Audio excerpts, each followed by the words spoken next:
I welcome you to this consciousness. I welcome you to the knowing of your life as the life of God. So, this month, we've been looking at the monthly theme of Pulled by Vision as we're unraveling the whole year's theme. The year's theme for 2021 is timeless wisdom, evolutionary vision. This month, the month of July, is pulled by vision. We all know that it has been written and it has been said that a people without vision fail. Uh, People without vision die. That's because there is nothing that is pulling them and moving them forward in the evolution and in the forward motion of life. We know too that this month, as we've been looking at being pulled by vision, last week we had the pleasure of hearing Reverend Kevin speak, and he talked a lot about the resistance, and even some of the comments afterwards was, "You've changed my life with this talk." And how true it is that simple messages bring about an awareness and an awakening where we recognize that we have actually, instead of being in the flow of life, we've been allowing some form of resistance to keep us stuck or to keep us playing small. So today we get an opportunity to look at the talk title for the week, which is Free Your Mind and the Rest Will Follow. And as we look at free your mind and the rest will follow, I'm always reminded of songs and things like that are like, free your mind. And I wonder what free means when we're talking about free your mind and the rest will follow. I wonder, does that mean that just anything is acceptable? Does it mean that all things are, go for it, that it's all there? Or does it mean that I just like let go and allow whatever is happening in my mind to just happen? What does that really mean? Because what I know is that words don't have meaning. Words are simply sounds in the wind. And we as a people have agreed that particular sounds mean something. So words don't have meaning. People give words meaning. And as we give meaning to this idea of vision and being pulled by vision and freeing your mind and the rest will follow, what do we really mean by that? And where are we headed with all of this as we're looking at being pulled by vision, as we're looking at timeless wisdom and evolutionary vision? And that was the question that I asked myself. I'm like, what's up? That every Sunday we're meeting to have a discussion and a talk about something. And, for me, it is about inspiration. It is about taking a look at our lives and asking the question, am I happy? Am I experiencing my highest and my best? Am I living the life of God fully? And as I ask myself that question, and as I ask myself in my day-to-day activity in my world, if I'm having a good time or if I'm just breathing in and out until it's time to leave this body, am I just breathing in and out till it's time to leave this body and just kind of like rolling around like a rolling stone? Or does my life have a purpose? Am I awakening to my spiritual magnificence? And at Centers for Spiritual Living, we see a world that works for everyone. We see a world where everyone is living in alignment with their highest spiritual principles. We see a world where humanity is awakening to its spiritual magnificence. We see a world where we experience oneness. And because our vision is that we see this world where folks are living their truest and their highest self, then everything around what we do contributes to the awakening of humanity to its spiritual magnificence. I mean, I think that's why we gather, right? Reverend Kevin was talking about it last week, that there's some aspect of coming together in spiritual community to be reminded of the truth of who we are so that we can indeed live the best life possible. And so we're not just kind of like left here on our own, like, okay, some higher power, some infinite intelligence just dropped off humanity on this planet and was like, all right, fend for yourselves, see you later. you know, but in fact, what we're recognizing and what we're seeing is our unity with all life.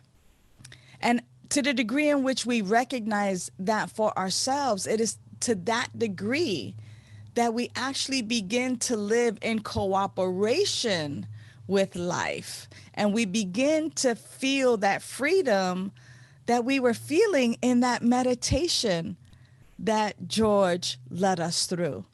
There was this certain richness and yumminess in that meditation, this breath, this freedom, this oneness. And so, today we're going to unpack and explore a little bit more of free your mind and the rest will follow.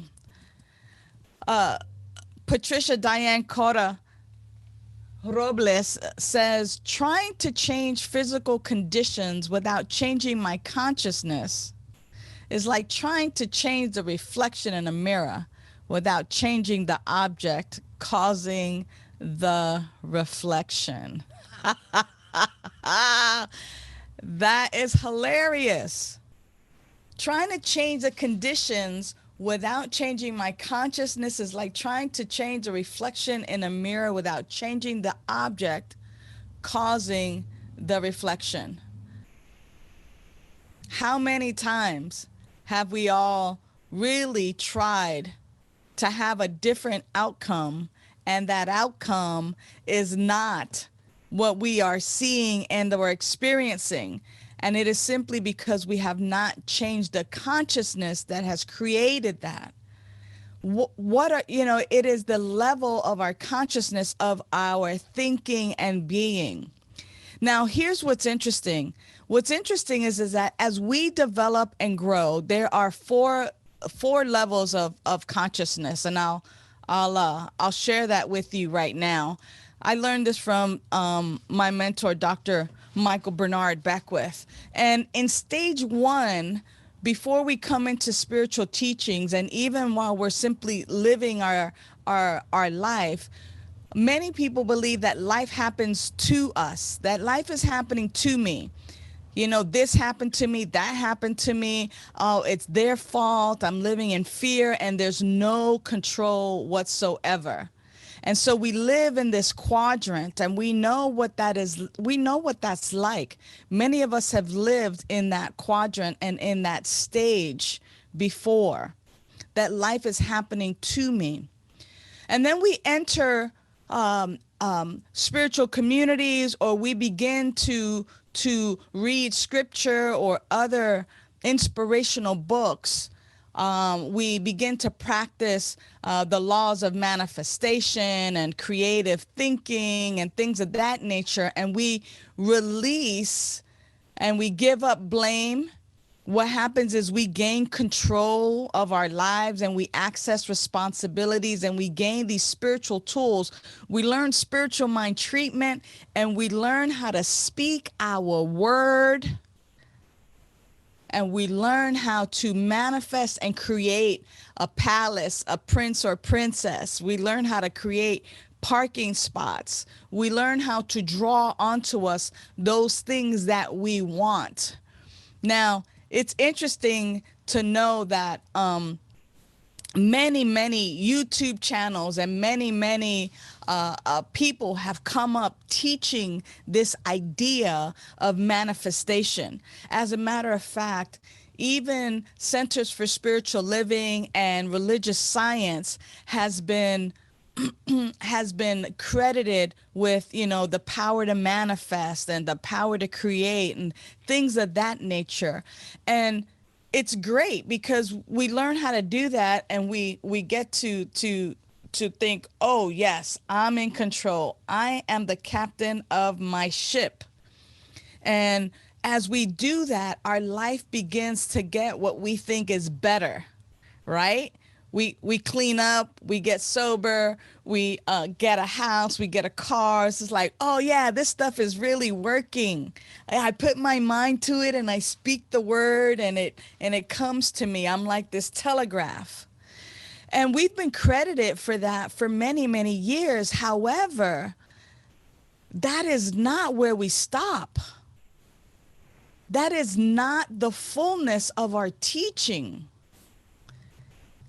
It's kind of like that commercial that says, but wait, there's more. Wait, there is more. And the more is exactly what our talk is about today. The more is about going into a another level, another stage. You see, in order to go from stage one, we had to release victimhood and gain control. But now that we've learned how to manifest, now that we learn how to be the captain of our ships, now that we know how to speak our word powerfully, we get to actually now release control. We get to release control and then drop into stage three. Notice that stage three is on the bottom right hand of this quadrant here. And that means that we get to release, we get to drop control. We get to go, hey, I've been creating and I've been doing all this stuff, but really it is really the God within me. Life happens through me. It is this power and presence that is within me that is creating. And so as we release control, as we allow flow, as we shore up on our faith, there is an awakening that happens, and we actually become a channel. Lord, let me be a channel of thy peace. Even Jesus the Christ said, it is not I who do the work, but the Father who does the work through me. And he spoke of becoming this channel. And as we grow spiritually, beloveds, it's important to go through each of these steps and not try to skip. It's not about, graduating before time or ahead of the class, but it is indeed about experiencing all of these stages so that we know that they work. I know victimhood works. It keeps me stuck. I don't like being in victimhood. I don't like when I am seeing life as it's happening to me.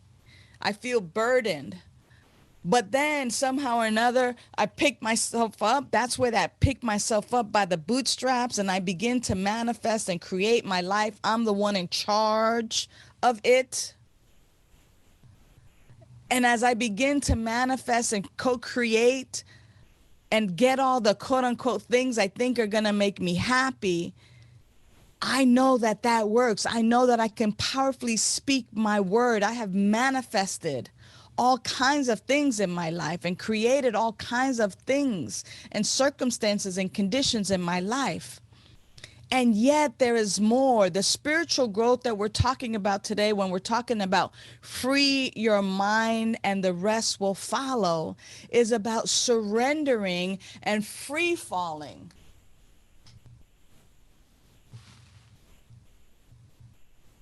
Into that consciousness of I am a channel. I am a channel. That it is the God within me that does the work.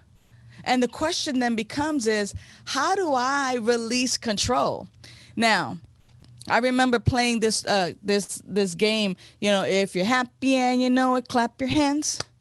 If you're happy and you know it, clap your hands, right? Here's a new game.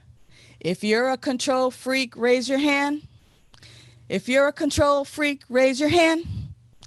If you're a control freak, raise your hand. Raise your hand. If you're a control freak, raise your hand. Many of us have this stage 2 bias that life happens by me. It's my life. I'm doing this. We have gained this bias, and we have been so like, yeah, this is me. I'm doing this. I created this. I bought this. I did this. I that now we have this bias, and it's life by me, and wait, there is more. I mean, and yet, free falling and allowing ourselves to trust infinite God rather than our finite self does take some practice. But let me suggest to you that you do it every day and that we do it on a regular basis. Here's an example. I like to travel. And it would be really silly of me to say to the pilot of the airplane that I'm getting on, hey, bro, get out the way, or hey, sister, move over. You know, this plane is going to be flown by me when I'm not the expert at that. These pilots have been trained. They are experts. They know what to do. And so it would behoove me to go sit down and enjoy the flight. I'm reminded of a song by Daniel Namod where he says that, you know, I can have the oars to my boat, and I can go in this direction, in that direction. I can go fast, I can go slow, I can go in reverse. And yet, when I take the oars and put them in my boat does not sink. What happens is I go where the river flows. There is an infinite intelligence in which my life can flow. The river that is the consciousness that God is far greater in my favor than I could ever even imagine. So in my human, small, myopic mind and brain, I can imagine a life of ease and grace. But in the mind of God, I have it all. In my Father's house, there are many mansions. I have it all. Everything. To the fullest, even more than I can handle. When the scripture says that God will open up the heavens and pour out a blessing so rich and so full that I will not have room in my cup to accept it, that there will be an overflow, I get to trust and believe that what God intends in, through, and as its very own life. Because I got to tell you, this ain't even my life. This is the life of God as me. As me. And so when I simply release control and I move into that stage 3, that I am a channel, and I begin to live from there, that is, in my mind, what I imagine: free your mind and the rest will follow. Free my mind from the clutter of having to make things happen. Free my mind of victimhood. Free my mind of separation. Freeing my mind that the world is out to get me.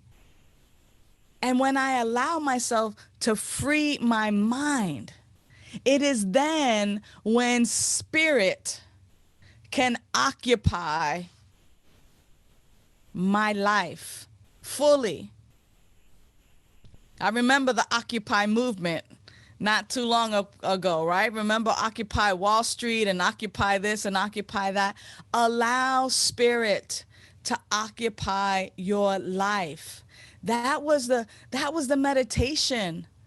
That was the one mind at work. Allow room for spirit. And that was one of the many practices that we can begin to engage in, to simply allow some space and room for God, for infinite intelligence to speak to us in a language that we understand. It is an opportunity for each of us to recognize that God's life through us is so much better than our own life by us. And that is how it ties into last week. Because, see, for those of us who raised our hands because we're the control freak, it's that controlling nature that we continue to allow to be the resistance, the resistance to our living our full life. I was looking at a wire because Reverend Kevin last week when he talked about electricity, and I was looking at a wire and it had a resistor on it. You know, what that resistor does is it distracts the energy from flowing all the way through. It delays it. It holds it back. It distracts it from being just in the flow. And so my controlling nature, now mind you, living in stage 2 of my spiritual growth and development is a blast. It is so much fun to create and co-create and get and have. But wait a minute, I want to actually be and not have to be the one in control, to simply surrender and allow the impulse of my heart, the impulse of my life to be my GPS, that internal guidance. And it is only through being still and listening. It is through that visioning and mini visioning process that Reverend Kevin talked about last week. It is only through our spiritual practices that we begin to release control and allow the life that is the life of God as us to live fully. So one more thing about this quadrant here is, so we release victimhood and we rise up to life by me. We release control and we drop into I am a channel. And yet, even after we hang out here and life happens through me and I am a channel, there's still so much more. Because in stage 4, which is right above, what we must release is any ideas of separation. I am not separate from this one life, this one power, this one presence. In fact, I am one with all life. And this is where I experience nirvana. This is where I experience peace. This is where I experience love, because I recognize that I am love, that I am peace, that I am bliss. But I can only get to stage 4 when I hang out in stage 3. The highest realization you can have is a recognition of the omnipresence of spirit. This will set greater possibilities in motion and will automatically provide you with a better concept of life. That's in our Science of Mind book, that the highest realization you can have is a recognition of this omnipresence of spirit, that God is everywhere. The way we teach it to kids is there is no spot where God is not. So God is right where I am. There's no need for me to be in control or for me to try to make things happen. What I get to do is I get to simply be and listen and be this open channel without resistance. Without resistance, without those weapons of mass distraction. Oh, but I want it this way. Oh, but I want it that way. And we resist the natural flow of our abundance. We resist the natural flow of our peace, of our happiness, of our health, of our joy. So it's imperative that in our prayer treatment, in our affirmative treatment, that we're simply, stating and coming to that realization that there's one power, one presence, one life, that life is God, that life is perfect, that life is whole and complete, and that life is my life now. and that I'm not separate from that life, but that that life is living in, through, and as me.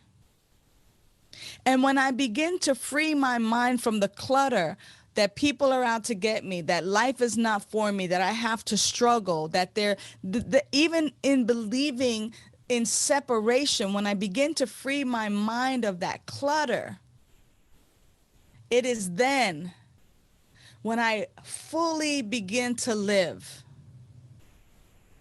when I stop seeing an us and them, by valuing and empowering all, I live a joyous and fulfilling life. I inspire a joyous and fulfilling life. This is to the degree in which we take our vision and mission statement. That when we free ourselves up, when I stop seeing people as them out there and recognize that that is a life of God living fully, I free myself up to allow that still small voice within me to guide me.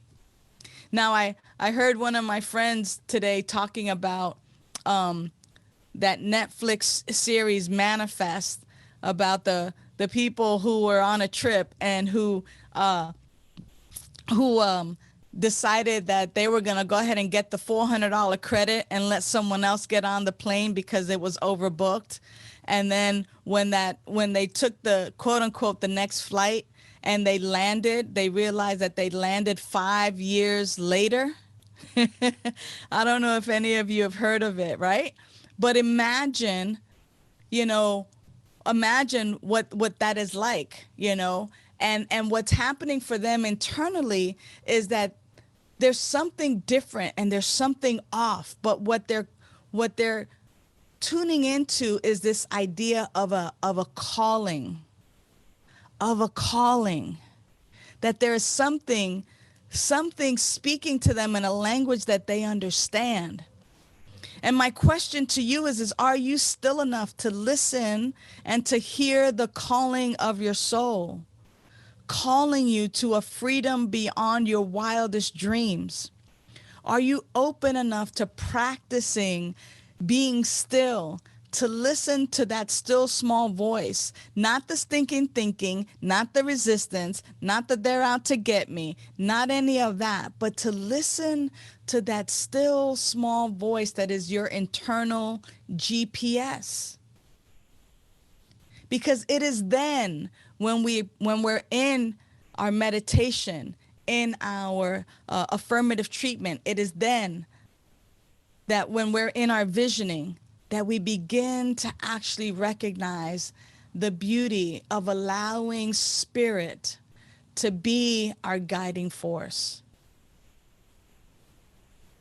The calling right now is for you to engage in such daily practices that you can hear the voice of spirit gently guiding you to your next decisions. So, beloveds, I'm inviting you to free your mind and watch the kingdom of heaven pour out such a blessing that you will not have room to receive it. It is so, and so it is.